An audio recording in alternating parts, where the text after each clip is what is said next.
All right, we are testing the mic. All right, this sounds about good. So this is my first TED Talk, or podcast, but it's a podcast to myself. So let me pull up my document of questions. Let's see what we have on the agenda today. Google Docs, right? This is a TED Talk with some ASMR. I got my nice keyboard here with my Blue Yeti mic. You know what's up with it. All right, let's see what we have on the agenda for questions. If I upload this, the next person I do this with will be receiving these questions, and I will put my extra thoughts in those. All right, question number one: what do you hope never changes? You know, it's crazy because I hope that hope never changes. You know, I hope that people keep their hope in life, you know. And I gotta make sure that no one joined my party yet in Fortnite. Yes, I play Fortnite because I enjoy video games. Now, I believe that everyone should, they have their own way to cope with the way of life. And Fortnite is my way right now. It's not a good way.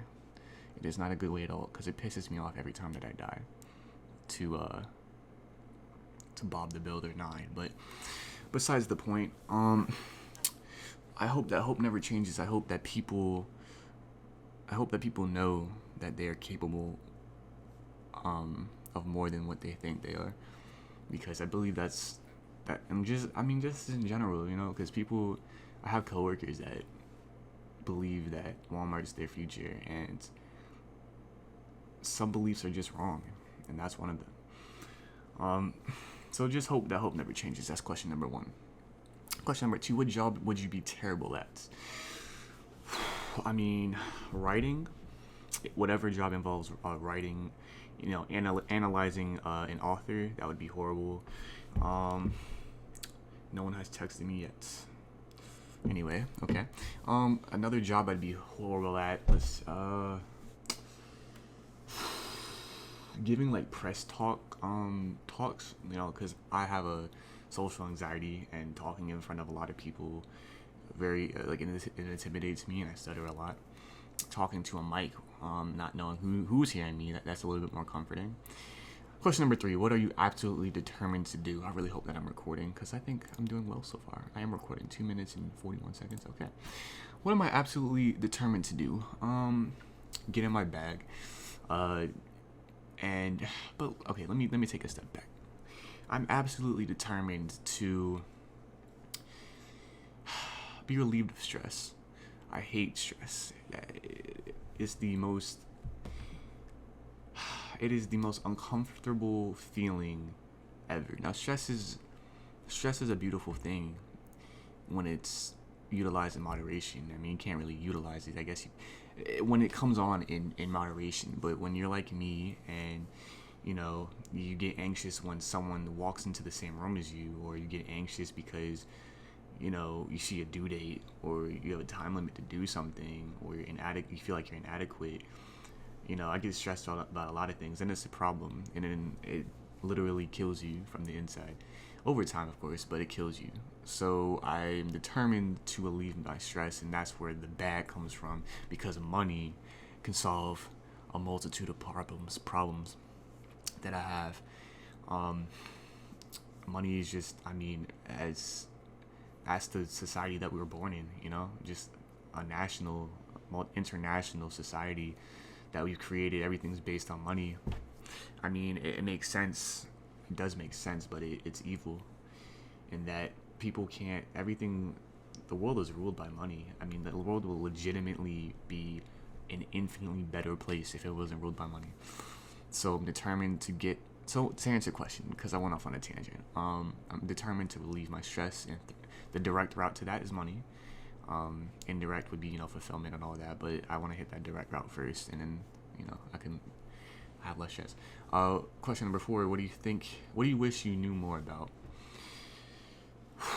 Myself, honestly. I wish I knew more about who I am, and why I'm doing what I am, why I'm doing what I am, and why I want to, and how I believe that,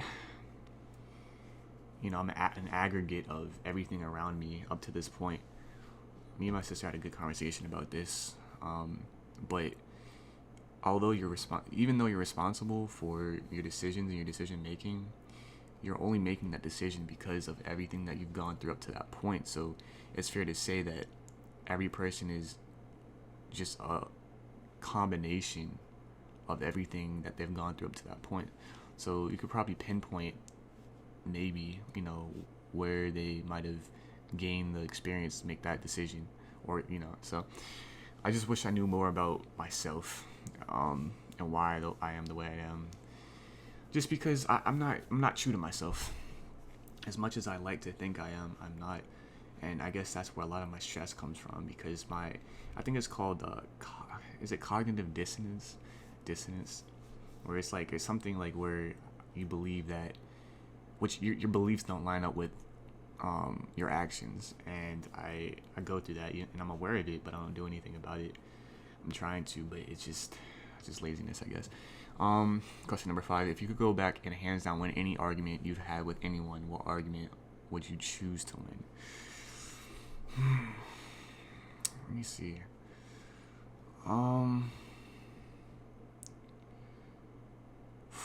I guess I'm pretty passive, aren't I? I don't have too many arguments. I mean, I have beliefs and I keep them to myself, but I don't really argue with too many people because I'm afraid of what they might say back. So any argument, it'd have to be something pretty dumb. There hasn't been any life-changing argument I've had before. Yeah, I feel bad that I can't answer that question. I guess the true new question number 5 would be, if someone offered you $10,000 every time they punched you in the face, how many times would you want to be hit? Depends on the force of the punch, of course. If it's some light punch, I'd take it a couple more than a few times. If it's like a Mike Tyson punch, keep that $10,000, boy. Would you want to live in a world where everyone's thoughts appeared as text above their head? Well, as long as it's focused. So like if I'm looking at the person with the intent of seeing their thoughts above their head, yeah. But of course it'd be ridiculous if everyone had thought the text above their head. Then it'd be just a mess. So, but yeah, I mean, if it was focused, I mean, it's an invasion of privacy, and I have an issue with that. So maybe not, but definitely, I mean, sometimes, yes, I would, as long as it's focused and not a whole, quagmire. What harsh truth do you prefer to ignore?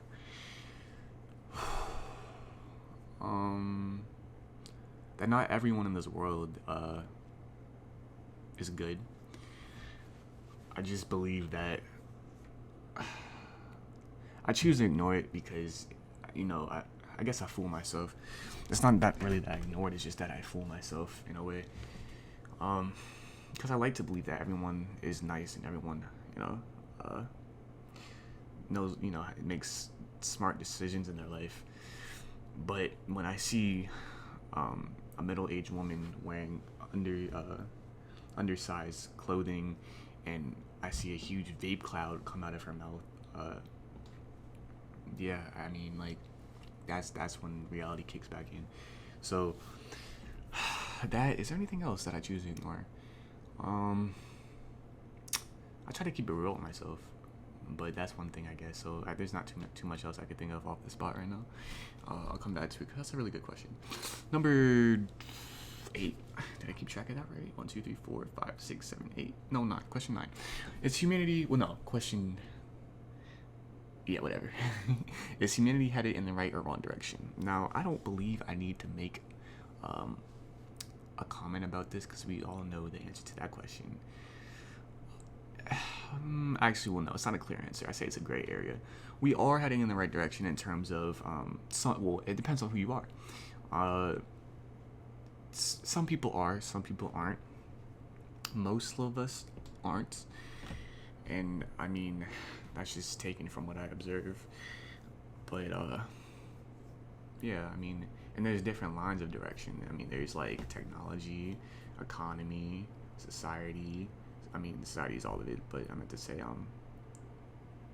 don't know, something. I mean, like, it depends. I wish someone was here to ask me to clarify, but I mean, just in terms of the question itself, if I had to choose a direction, let's put it like that. If I had to choose a direction, I would definitely say the wrong direction, because there's more wrong than good in this world.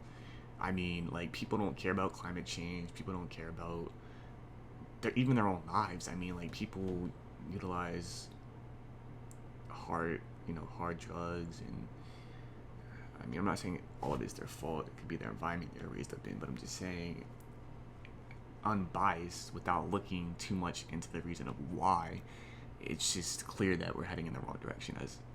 Just current events. That's pretty easy to look up. By what standards do I judge myself? Do you judge yourself? As from, I'm gonna say, approaching 3 years at this point, I judge myself by how much I'm producing, and how stressed I am. Those two things are pretty big. Productiveness came from this one YouTube video. It was motivational. Hit me pretty deep, more than it should have, because I was just using it as motivation to run. But ever since then, I've been pretty hard on myself, and it's shown to everyone that I hang around. Everyone that I talk to, I always talk about how I'm not doing enough, but I don't do anything about it. So I don't know, man. It's just I just wish I was doing more than what I am. I don't even like. It'd be nice to be 100% efficient, but it'd be nice to be 50% efficient. I don't even think I'm at that yet. I don't even think I'm at 10% efficiency, if I'm being completely honest with you. Like, I'm starting to get up there. I'm starting to exercise every day, and cold showers and meditation and all the stuff, all the red pill kind of stuff going on. But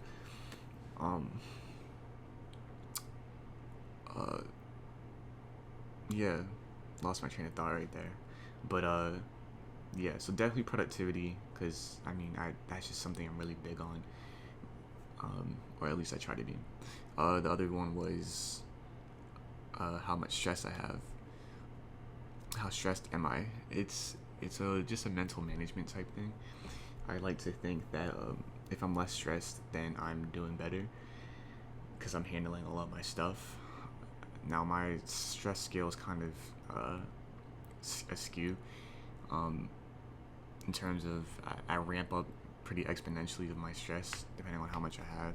It's not linear or anything, which it should be, but again, that's a work in progress. What's the best way a person can spend their time? Wow, I have quite a bit on the question. Oh wait. Oh no, I didn't get too many questions. I thought I got more than this. All right, I'll just end it at this. Where are we at? We're at 13 minutes. All right, cool. What's the best way a person can spend their time? I would say, honestly,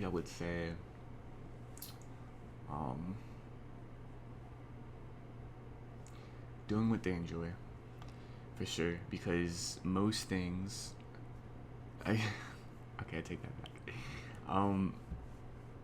It depends, but doing what they enjoy ultimately will lead to a fulfilling life. Obviously not drugs or anything, but like something of substance, like I don't know, like say you enjoy skiing, like if I'm sure that, yeah, Olympic skiing, bro, like come on, all you gotta do, practice what you love, you'll get extremely good at it. Some longer than others, some will take longer than others, but ultimately you get good at it, and then you can just get in your bag. Like, that's what I'm all about. Spending their time, improving yourself. Honestly, that should have been my first answer, because unsurprisingly so, but still, I still believe that spending your time doing what you love and improving yourself is the best way, because growth is everything. That's how we got to this point as a society, is just growing and learning. Some of us fall off, but the people who push through allow us to, allow me to talk to you through this microphone, which is transmitting all that sound into the motherboard, or somewhere, yeah, it's plugged into I don't know, to the sound driver, to the operating system software, through the internet, which we also developed, and back down to a router and the wires in the ground and all that. Again, going off tangents, but I'm just saying, every single one of those steps was through growth. So it was people who got degrees in college, or maybe not experience though. You weren't born knowing how to splice power lines and build a rocket to put a satellite into the orbit, and then studying gravity, orbit. I mean, like, all of this is just knowledge, and growth is a beautiful thing. I feel like everyone should utilize that, or at least attempt to, at least try, at least have it in your consciousness. What's one thing you really want but can't afford? Obvious answer, a 2015 McLaren P1. That car is my dream car on everything. Car is beautiful. Another thing, a house, a nice house. Again, but I can't afford a lot of things, so I mean, like, that answer could go on for a long time, but the main thing is a McLaren P1. I love cars. That V8 sound is beautiful. Probably wouldn't buy it, but I mean, not too much. I like the exhaust tip of the P1. If you haven't seen that car, look it up. It looks beautiful. Shout out to Jasmine, because I just remembered that she's into cars. Only girl that I've known that knows anything about cars. Beautiful. Anyway, and the last question. What is the most annoying question that people ask you? Are you single? Like, no, I'm not single. No, I'm just joking, but definitely single. Hit me up. The most annoying question that someone asked me.